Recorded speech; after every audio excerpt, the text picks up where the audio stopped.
Saya rasa kita semua sepakat ya bahwa permasalahan dari pemilu saat ini, indikasi-indikasi kecurangan ini tidak bisa dibawa ke Mahkamah Konstitusi dengan reputasi seperti itu. Yang jelas-jelas bahwa dia ini adalah sudah melanggar konstitusi. Nah, jadi kalau kita lihat bahwa kecurangan ini sudah masuk TSM, terstruktur, sistematis, dan masif, itu dibawa sebagai hak angket DPR adalah suatu terobosan yang tidak bisa membiarkan kecurangan ini terjadi. Jadi kalau kita lihat TSM, ini kalau terbukti maka pasal 286 ayat 234 Undang-Undang Pemilu itu mengatakan bahwa pasangan calon bisa didiskualifikasi kalau terbukti melanggar secara TSM, terstruktur, sistematis, dan masif. Kalau terstruktur, ini pasti dilakukan oleh satu institusi besar, yaitu saya mengatakan bahwa ini yang bisa melakukan itu adalah penyelenggara pemilu. Di luar dari penyelenggara pemilu tidak bisa melakukan terstruktur kecurangan yang terstruktur dan sistematis. Siapa penyelenggara pemilu? Penyelenggara pemilu adalah paling atas adalah bertanggung jawab kepada presiden berserta jajarannya. Pelaksananya adalah KPU. KPU sebagai komisi independen. Tetapi penyelenggaranya adalah yang bertanggung jawab adalah presiden.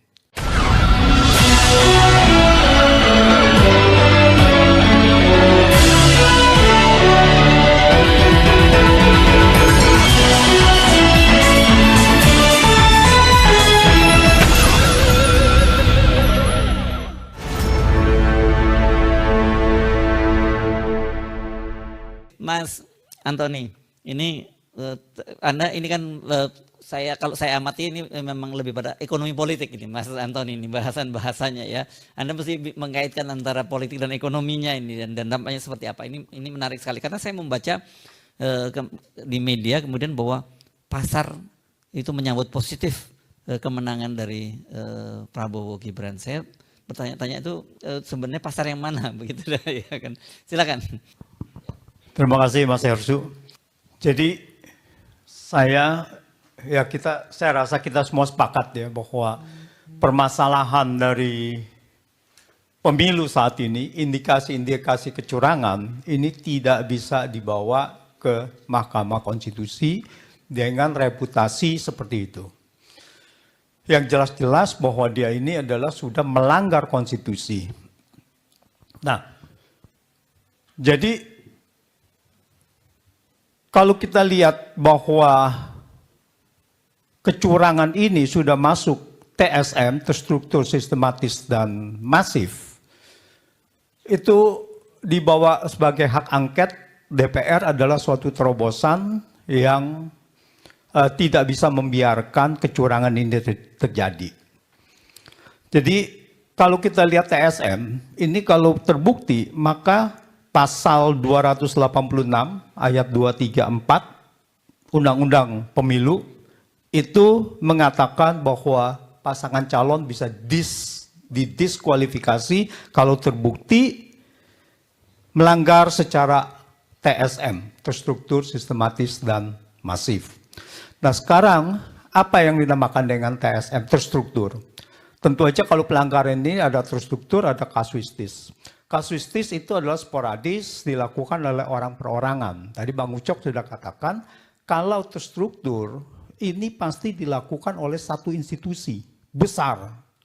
Yaitu saya mengatakan bahwa ini yang bisa melakukan itu adalah penyelenggara pemilu. Di luar dari penyelenggara pemilu tidak bisa melakukan terstruktur kecurangan yang terstruktur dan sistematis. Siapa penyelenggara pemilu? Penyelenggara pemilu adalah paling atas adalah bertanggung jawab kepada presiden berserta jajarannya. Pelaksananya adalah KPU. KPU sebagai komisi independen. Tetapi penyelenggaranya adalah, yang bertanggung jawab adalah presiden. Nah, dampak dari kecurangan terstruktur itu pasti adalah masif. Tidak bisa tidak. Pasti masif. Nanti saya akan ceritakan kenapa masifnya, dan ada dua hal di sini saya mau menyoroti, yaitu adalah pelaku dan ada media kecurangan. Pelaku kecurangan dan media atau alat untuk kecurangan itu. Media untuk pelakunya adalah tadi institusi, termasuk dari presiden, menteri dan bawahannya, pejabat daerah, dan juga aparat hukum dan sebagainya. Itu adalah potensi pelaku yang melakukan kecurangan-kecurangan yang secara terstruktur. Lalu medianya apa?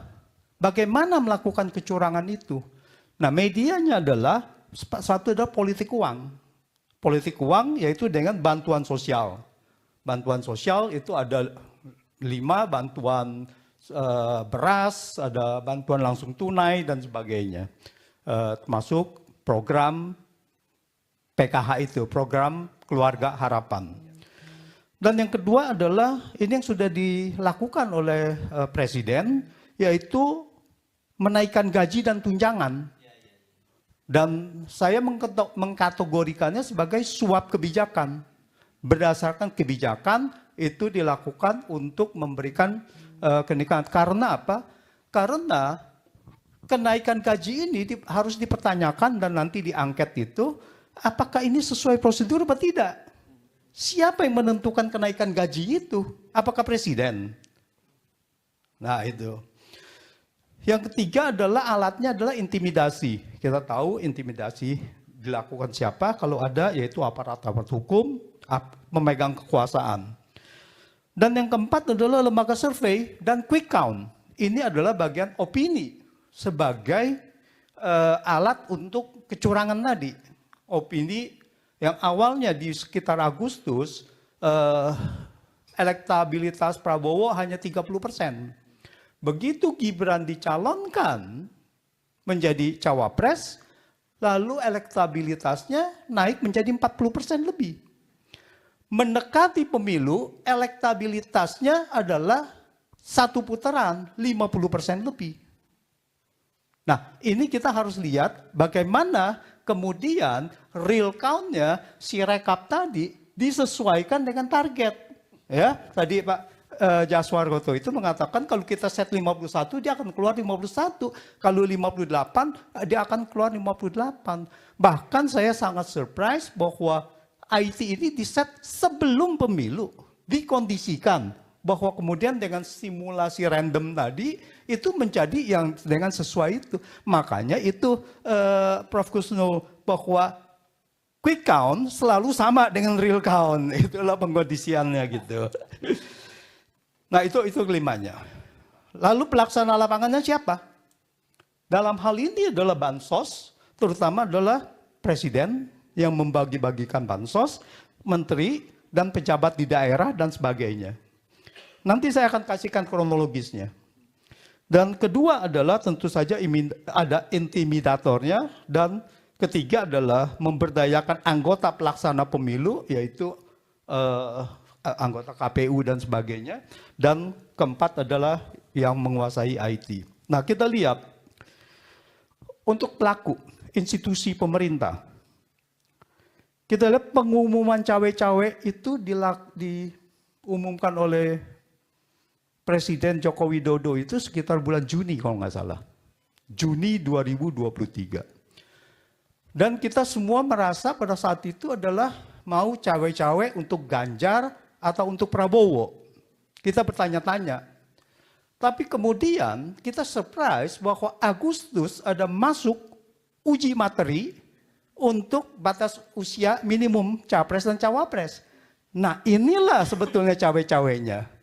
Lalu di mana? Di MK. Digolkan. Di MK digolkan bahwa dikabulkan uji materinya bahwa Gibran bisa dijadikan calon wakil presiden. Banyak yang protes. Kemudian ada Majelis Kehormatan Mahkamah Konstitusi bersidang antara Oktober sampai dengan awal November. Apa yang dilakukan? Ini adalah konspirasi. Konspirasi bahwa dikatakan ada melanggar etika, tetapi tidak dibatalkan berdasarkan yang tadi pasal 17 mengenai kekuasaan kehakiman. Dan di situ ayat 5-nya kalau nggak salah yang mengatakan bahwa itu bisa dibatalkan putusannya. Nah, ini tidak dilakukan oleh Majelis Kehormatan Mahkamah Konstitusi. Dia cuma bilang bahwa Anwar Usman, ketua MK, itu bahkan hanya diberhentikan dari jabatan ketua, tidak dipecat sebagai ketua sebagai hakim Mahkamah Konstitusi. Nah, ini adalah menurut saya ini adalah satu konspirasi yang pertama untuk menggolkan Gibran. Kemudian KPU menerima pencalonan Gibran pada tanggal 25 Oktober dengan melanggar peraturan KPU, melanggar PKPU yang kemudian oleh Dewan Kehormatan Penyelenggara Pemilu DKPP dinyatakan melanggar etik, padahal melanggar undang-undang. Karena PKPU adalah pelaksanaan dari undang-undang. Nah, terus di situ bahwa akhir Oktober KPU menyatakan Gibran, 19 November Gibran hadiri Desa Bersatu, yaitu pertemuan kepala desa. Dan kepala desa mendukung paslon 2 dan Gibran ada di situ. Dan sudah dinyatakan bahwa itu ada terindikasi melanggar. Dan Bawaslu tidak, makanya itu apa gunanya ada Bawaslu. Kemudian akhir Desember Joko Widodo panggil kepala desa ke istana. Dikumpulkan kepala desa ke istana. 24 Januari 2024 Joko Widodo mengatakan presiden boleh kampanye dan memihak dikatakan di pangkalan TNI Angkatan Udara Halim, dan katanya ASN boleh juga berpihak. Nah, sekarang kita masuk kepada politik uangnya, kepada bansos. Undang-Undang APBN 2024 itu diundangkan pada 16 Oktober 2023. 16 Oktober 2023. Jadi Undang-Undang APBN 2024 itu sudah diset, sudah ditetapkan. 16 Oktober 2023 ini terjadi nepotisme di mana Paman Usman mengabulkan permohonan uji materi tadi supaya Gibran bisa menjadi cawapres. 25 Oktober tadi Gibran sudah mendaftar. Kemudian setelah Gibran menjadi calon wakil presiden, Joko Widodo mengatakan di rapat kabinet 6 November 2023 memutuskan memperpanjang bantuan sosial yang seharusnya berakhir pada November 2023. Apa artinya? Artinya bahwa Presiden mengatakan memperpanjang, artinya anggaran itu belum ada. Karena undang-undangnya sudah ditetapkan. Berarti anggaran untuk bansos tadi belum ada. Lalu kemudian bantuan sosial ini terdiri dari ada 5 hal ya. Nah, akhir Desember 2023 Sri Mulyani mengeluarkan kebijakan memblokir anggaran kementerian lembaga atau yang namanya automatic adjustment. Ya, semua anggaran kementerian lembaga kecuali ada yang tertentu, misalkan KPU anggarannya tidak boleh dikurangin gitu. Sekitar 50 triliun, 50,14 triliun. Anggaran ini untuk apa? Untuk dialihkan menjadi salah satunya adalah yang paling besar bansos. Artinya apa? Artinya bansos itu tidak ada anggarannya. Bukan anggaran dari Kementerian Sosial. Nah, di sini melanggar Undang-Undang APBN, karena Undang-Undang APBN itu terinci dari unit organisasi dan sebagainya itu, fungsi dan program, tetapi kemudian diabaikan. Cikal bakal awalnya terjadi automatic adjustment ini adalah pada saat pandemi 2022. Pada saat pandemi memang dibolehkan untuk realokasi anggaran. Tetapi kemudian digunakan oleh Joko Widodo ini 2023 dilakukan lagi, padahal 2023 sudah tidak boleh. Karena sudah tidak masuk di dalam yang Perpu tadi, Perpu untuk Corona itu. Ya, Undang-Undang nomor 2 jadinya. Nah, 2024 dilakukan lagi. Nah, di sini kenapa bisa dilakukan pelanggaran-pelanggaran ini? Karena civil society-nya tidak berjalan, karena DPR-nya tidak berjalan. Nah, sekarang DPR mau bergerak dengan hak angket, ini harus kita dorong. Supaya memang bahwa fungsi DPR yang mengawasi anggaran, ini bisa berjalan kembali gitu. Bisa berfungsi secara normal lagi. Nah, di sini dilihat lagi, akhir Januari, pada tanggal 29 Januari, Menko Erlangga mengumumkan pemerintah memutuskan memberi bantuan sosial baru. Berarti belum ada anggarannya, tetapi diputuskan aja gitu. Dalam bentuk BLT senilai 11,2 triliun. Untuk Januari, Februari, Maret 2024 dan dibayar sekaligus pada bulan Februari. Jadi dirapel yang Januari juga, yang udah lewat juga dirapel gitu. Padahal untuk di Februari dan Maret dirapel, dibayar sekaligus gitu. Jadi kalau kita fokus kepada hak angket tadi, kalau hak angket ini kan bisa kemana-mana. Salah satunya adalah bisa juga ke bansos, yang tadi dananya dari mana diambil, lalu ada apa tidak dananya, terinci sampai mana, dan itu semuanya bisa di-trace. Sehingga siapa yang bertanggung jawab, dan secara terbuka ini sudah bisa menjadi bukti bahwa ada pengalihan anggaran untuk bansos yang tadinya tidak ada anggaran dijadikan supaya ada anggaran. Dan ini pernyataan-pernyataan Sri Mulyani sangat serius. Kalau didalami, di sini saya lihat ada terjadi pelanggaran di dalam Undang-Undang APBN. Jadi saya melihatnya bahwa bantuan sosial ini melanggar sejumlah undang-undang. Satu adalah Undang-Undang Keuangan Negara pasal 15 ayat 5, yaitu APBN yang disetujui DPR terinci sampai unit, organisasi, fungsi, program, kegiatan, dan jenis belanjanya. Dan Undang-Undang APBN yang sudah disetujui DPR tidak boleh diubah pihak manapun, termasuk oleh Presiden, tanpa persetujuan DPR melalui mekanisme perubahan APBN.